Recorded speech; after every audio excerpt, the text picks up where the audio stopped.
Hello viewers, आज हम discuss करेंगे ब्लूप्रिंट्स के questions answers. A blueprint is detailed plan that shows how a machine और a building will look like when it is built.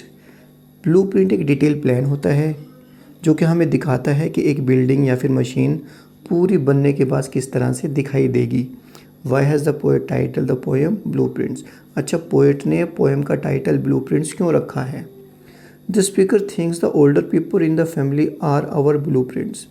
Speaker सोचता है कि जो हमारे बुज़ुर्ग लोग हैं हमारी फैमिली में वो हमारे ब्लूप्रिंट्स हैं। देयर कैरेक्टरिस्टिक्स, उनके जो स्वभाव हैं, शो हाउ वी आर, ये ए आर है, ठीक है, how we are going to look और behave when we grow up. यानी कि उनके जो कैरेक्टरिस्टिक्स हमारे बुज़ुर्गों के, वो ये दिखाते हैं कि हम भी बड़े होकर किस तरह से बिहेव करेंगे और किस तरह से दिखाई देंगे। Why does the poet use a question mark in the title.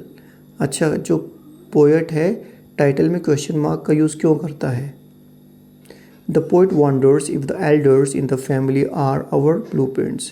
Poet ये सोचकर हैरान होता है कि वाकई ही अगर हमारे जो बुज़ुर्ग हैं, एल्डर्स हैं, हमारे बड़े हैं, वो हमारे ब्लूप्रिंट्स हैं। And if it is possible to guess, अगर मान लो ये इसका अंदाज़ा लगाना आसान हो जाए या कि संभव हो, how we will turn out to be in the future, यानी कि हम भविष्य में हम कैसे दिखेंगे, कैसा व्यवहार करेंगे, अगर ये अंदाज़ा हम लगा सके। We inherit our traits and habits from our families, क्योंकि हम हमारी जो स्वभाव है, ट्रेड्स है, कैरेक्टर स्केच है और हमारी जो आदतें हैं वो हमें फैमिली से मिलती हैं।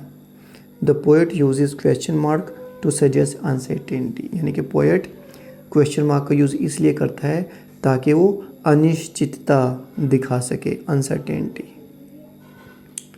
From the poem what do we know about the speaker's grandpa and uncle Harry. Poem से हमें स्पीकर के ग्रैंडपा और अंकल हैरी के बारे में क्या पता चलता है?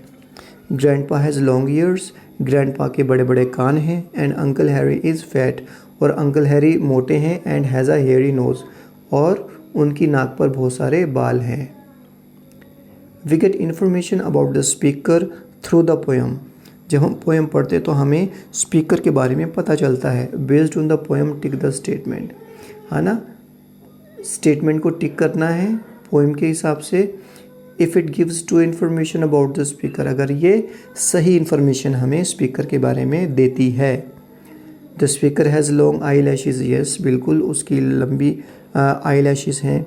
His nose wiggles when he talks, उसकी नाक हिलती है जब वो बात करता है। He enjoys jokes and makes some good ones, यानी कि वो मजाक करता है, जोक्स मारता है और कुछ बनाता भी है। He does not have beautiful toes, उसके जो पैरों के जो उंगलियां हैं वो सुंदर नहीं हैं। What does the speaker mean by scary speculation.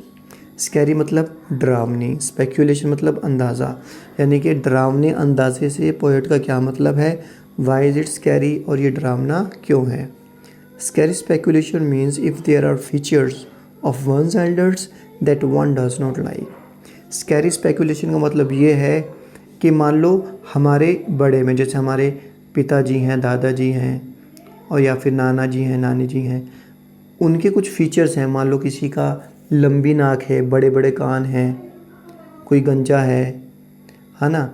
अगर मान लो वो फीचर्स हमारे अंदर आ गए तो ये डर वाली बात है ना। इसको बोलते हैं स्कैरी स्पेकुलेशन, क्योंकि वो चीज़ें हमें अच्छी नहीं लगेंगी, लेकिन हमें डर है कि वो हर चीज़ें हमारे अंदर भी ना आ जाएं ब्लूप्रिंट की वजह से। Thank you so much, have a nice time, take care.